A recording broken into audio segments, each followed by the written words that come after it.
अब तक आपने देखा।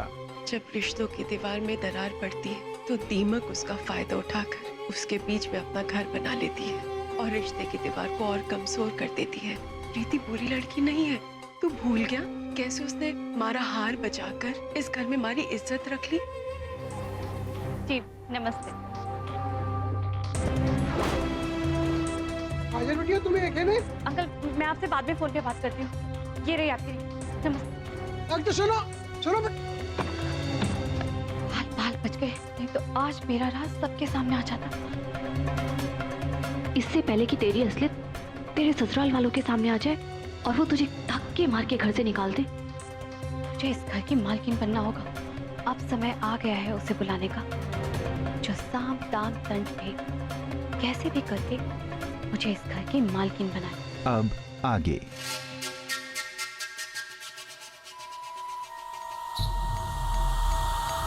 अरे क्या हुआ? ये घबराई हुई क्या लग रही हो? हुआ तो कुछ नहीं निकुंज, लेकिन आज बहुत कुछ हो जाता। इतनी रात को किचन में कौन होगा?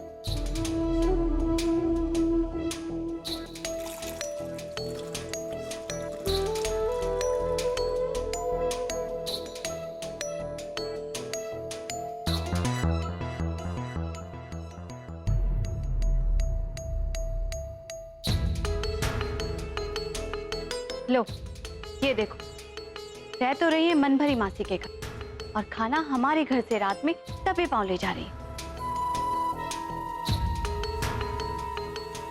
बड़ी देवरानी जी,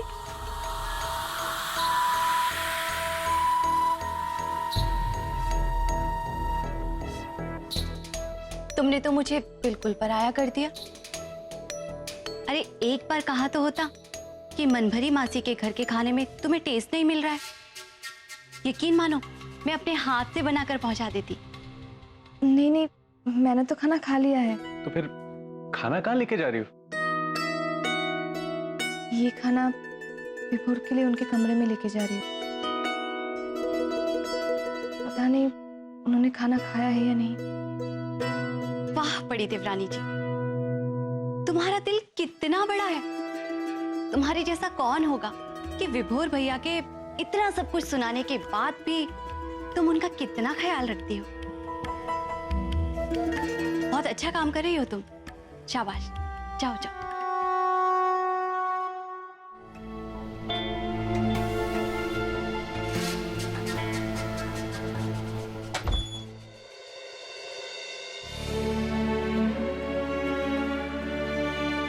अरे विभोर भैया, इतनी देर लगा दी आने में? हाँ भाभी, वो एक मीटिंग में गया हुआ था। क्या बात है, आप लोग अभी तक सोए नहीं? हम लोग आप ही का इंतजार कर रहे थे। आपको खाना देना था ना, आप हाथ मुंह धो लीजिए, मैं आपके लिए खाना लगाती हूँ। भाभी इट्स ओके, मैं खाना खा के आया हूँ। अच्छा, लेकिन रीति तो अभी अभी जस्ट। निकुंज, क्या जरूरत है सब कुछ बताने की? क्या बात है भैया, कुछ कहना चाहते हैं आप? नहीं नहीं, ऐसी कोई बात नहीं है। आप आराम से जाकर सो जाइए।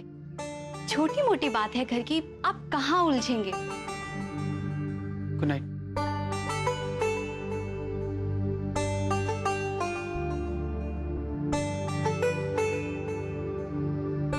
तुम भी ना कब समझोगे? अरे जहाँ आग लगानी होती है ना, वहाँ पानी नहीं डालते। जहाँ आग लगानी होती है वहाँ पानी नहीं डालते।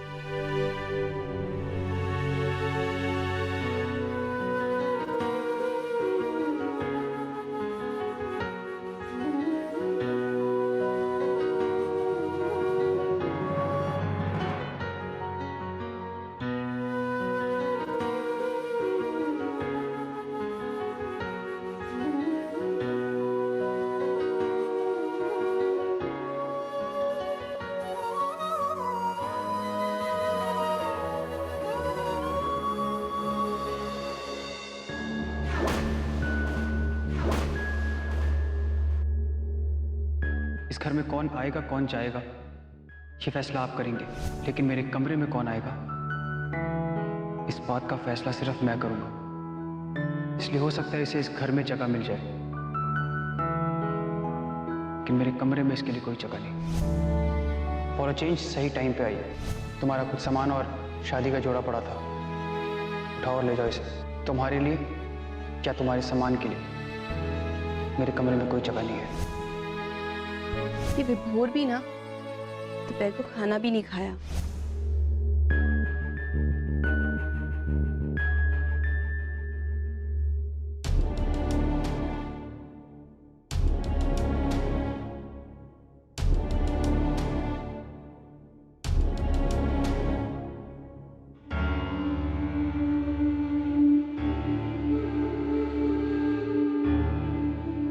ये ट्रे उठाओ और निकलो यहाँ से। क्यों? तुमने खाना खा लिया? अच्छा, मतलब प्लीज विभोर, मेरा गुस्सा अपने खाने पर मत निकालो।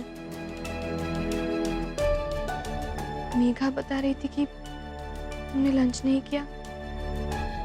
ये भी तो नहीं पता है कि तुम खा के आए हो या नहीं। यार बंद करो अपना ड्रामा। एक बार बेवकूफ बन चुका हूँ, दोबारा नहीं बनूंगा। ये अपना झूठा केयर और कंसर्न दिखा के क्या रूम में वापस आना चाहती हो? मत ट्राई करो ये सब, क्योंकि मैं ऐसा कभी नहीं होने दूंगा। ठीक है, जब तक तुम मन से नहीं चाहोगे तब तक मैं इस कमरे में आऊंगी भी नहीं।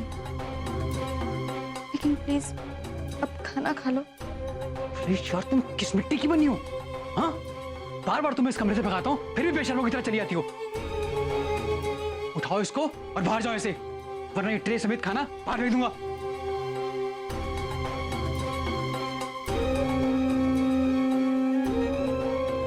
तुम ऐसे नहीं मानोगी।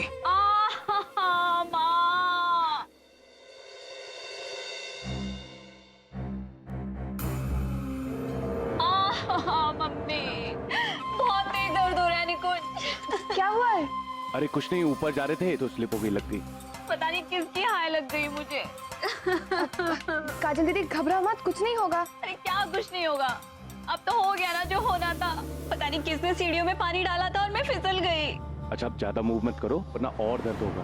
भैया ये सब बातें होती रहेंगी, पहले भाभी को रूम में लेके चलते हैं। माँ, चलो उठो। माँ, काजल दीदी ये आइस लगा लो, आपको आराम मिलेगा। माँ। दीदी बहुत दर्द हो रहा है। घबराओ मत काजल बहू, हम सब हैं यहाँ। हौसला रखो बहू। हमारे को एक बात समझ में नहीं आ रही है कि इतनी रात को तुम दोनों सीढ़ियों के पास क्या कर रहे थे?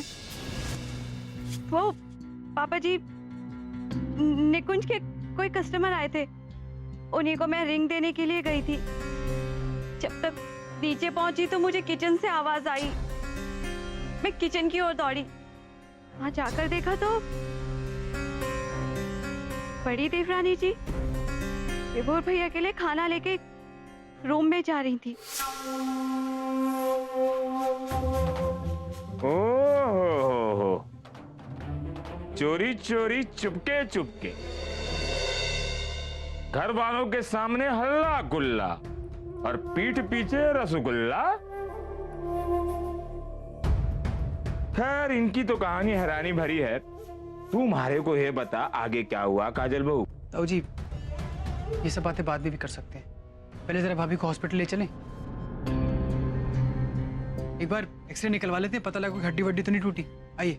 नहीं नहीं नहीं भैया, मैं हॉस्पिटल नहीं जाऊंगी, मुझे बहुत डर लगता है हॉस्पिटल से। नहीं। अरे काजल दीदी, लेकिन हॉस्पिटल जाना जरूरी है। नहीं नहीं नहीं भैया, मैं हॉस्पिटल नहीं जाऊंगी। माँ, माँ की याद आ रही है क्या? नहीं नहीं, वो एक्चुअली मम्मी जी को ना हड्डी का दर्द ठीक करना आता है। कुछ जड़ी बूटी बनाती है जिससे 1-2 दिन में कोई भी चोट ठीक हो जाती है। तो इसके माँ को बुलाना है? हाँ बाबूजी बुला लेते हैं, क्योंकि हड्डी टूटी ऐसा तो लग नहीं रहा है। अगर टूटी हुई होती तो पीठ में स्वेलिंग होती, सूजा हुआ होता पीठ, और हॉस्पिटल जाएंगे तो 20-30 टेस्ट बेमतलब के डाल देंगे और 25-30 हज़ार का खर्चा हो जाएगा। हाँ भैया कैसी बातें कर रहे हो आप? ये कोई पैसों के बारे में सोचने का वक्त है क्या? एक बार हॉस्पिटल तो लेके जाना ही पड़ेगा ना उन्हें। नहीं नहीं नहीं, निकुंज ठीक करा है, वहां तो लूट मची हुई है। कल सवेरे इसकी माँ को बुला लेना, जैसा वो कहेंगी वैसा ही हम लोग करेंगे। ठीक है काजल बहू।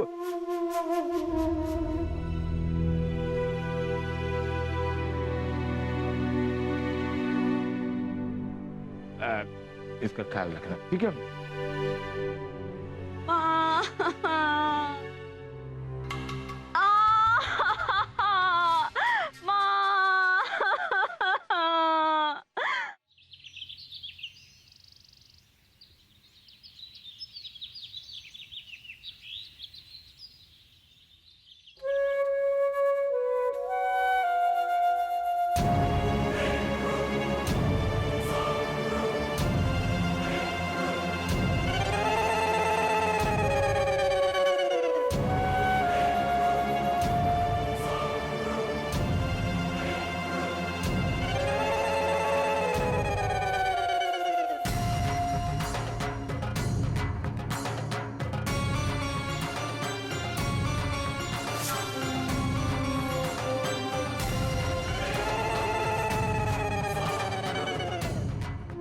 ये काजल बहू की माँ काजल बहू का इलाज करने आई है या पूरे घर का?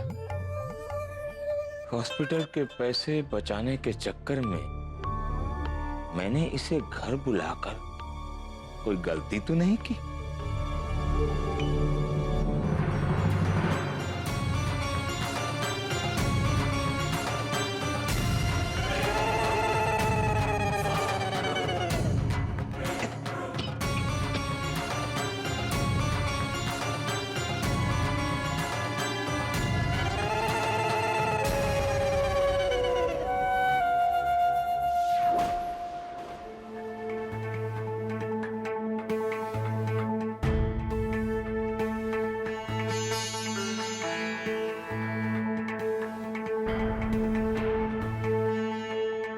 समधन जी, करीब 100 रुपए का लोबान तो आपने जला डाला, कोई खास कारण?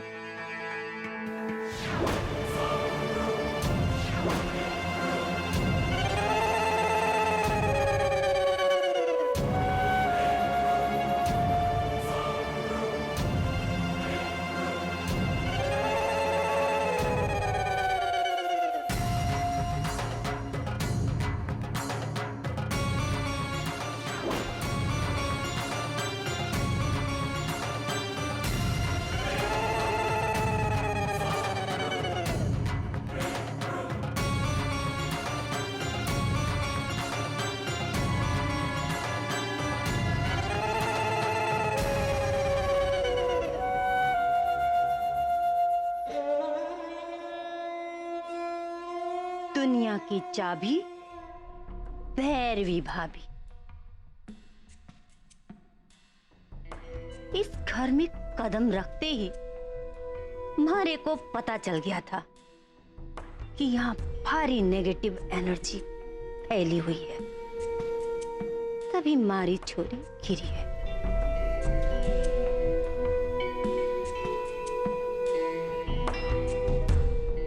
मतलब काजल बहू खुद से ना गिरी है?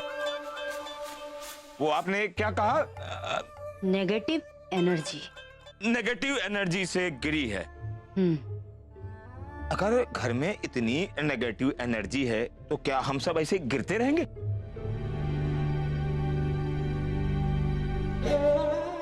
नहीं, घबराइए नहीं आप लोग। दुनिया की चाबी भैरवी भाभी। वैसे एक बात बताइए, क्या कुछ दिनों पहले यहाँ किसी की लड़ाई हुई थी? जी माँ जी, विभोर और रीति की लड़ाई हुई थी।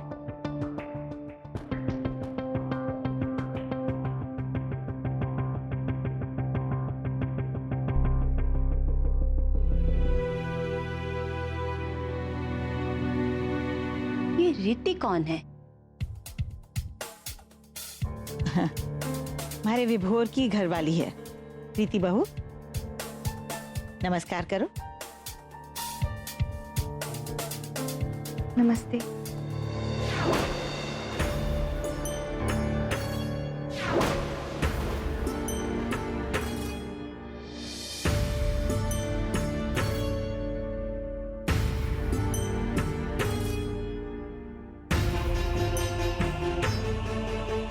चल माफी मांग काजल से।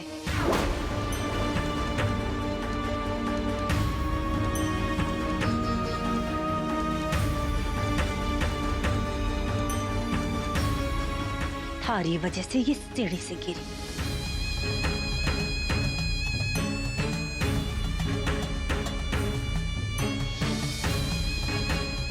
मेरी वजह से? वाह रे ऊपर वाले, आखिर तूने किसी को भेज ही दिया जिसके सहारे मैं इस बियानी की छोरी की जिंदगी को और भी बर्बाद कर दूंगा।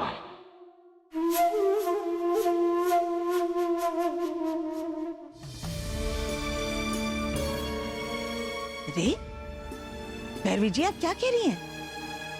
ऐसी कोई लड़ाई नहीं हुई थी, थोड़ी गलतफहमी हुई थी बस। और उसका संबंध आप काजल के गिरने से कैसे जोड़ सकते हो? ये तो कोई बात नहीं हुई।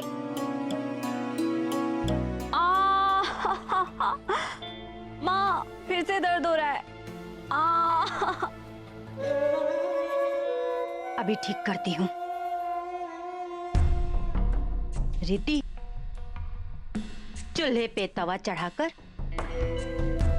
आधा किलो लाल मिर्च उस पे डाल के तब तक उसको सेको जब तक लाल मिर्च काली न पड़ जाए।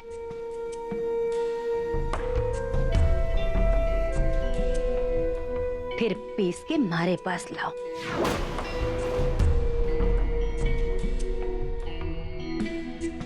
उस पाउडर में जड़ी बूटी मिलाकर काजल के कमर में लेप लगा दूंगी तो दर्द गायब हो जाएगा और नीला निशान भी। भैरवी जी, आधा किलो लाल मिर्ची तवे पे भूनने में हमारी रीति बहू की तो खांसते खांसते हालत खराब हो जाएगी। दुनिया की चाबी भैरवी भाभी। मारे को नहीं पता था कि आपके घर की बहुएं इतनी नाजुक है।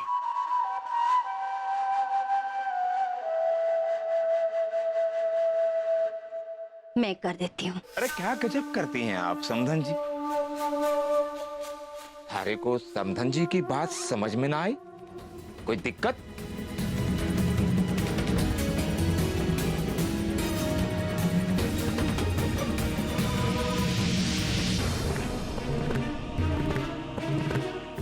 कौशल्या, मनीषा बहू से कहो कि बच्चों का काम छोड़कर आधा किलो लाल मिर्च गरम तवे पर पीस कर उसको पाउडर जैसा बनाकर ले आए। ठीक है?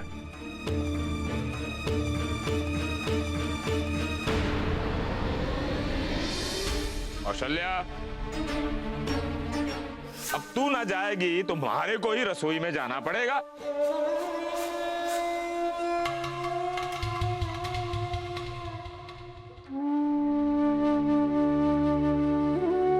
ताई जी, मैं कर देती हूँ।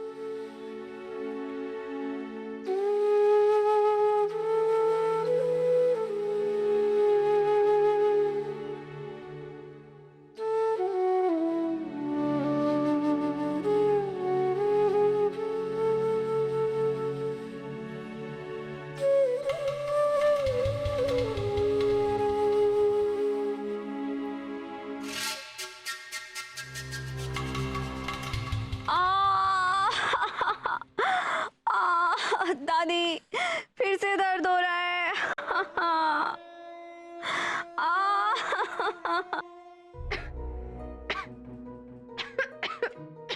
रीति बहू, ये लो, गीला है।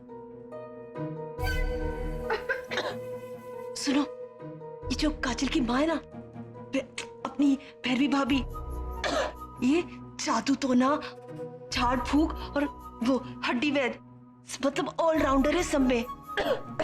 इससे दूर ही रहना तुम। और ये लाल मिर्च से अपनी नजर उतार लो। भगवान बचाए इस घर को उसकी नजर से।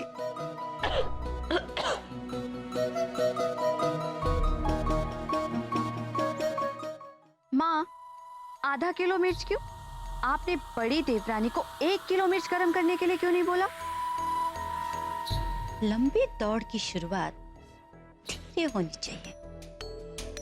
काजल, तू देखती जा, किसी को पता भी नहीं चलेगा। और तेरी बड़ी देवरानी सबकी नजरों से कैसे नीचे गिरती है। बिल्कुल ठीक कह रही हो माँ। बस अब इस घर से जल्दी जाना मत। अब तो मेरे कदम इस घर से तभी बाहर निकलेंगे काजल, जब तुझे इस घर की मालकिन बना दूंगी और तेरी बड़ी देवरानी को तेरे पैरों की जूती। तभी तो लोग मुझे कहते हैं दुनिया की चाबी भैरवी भाभी।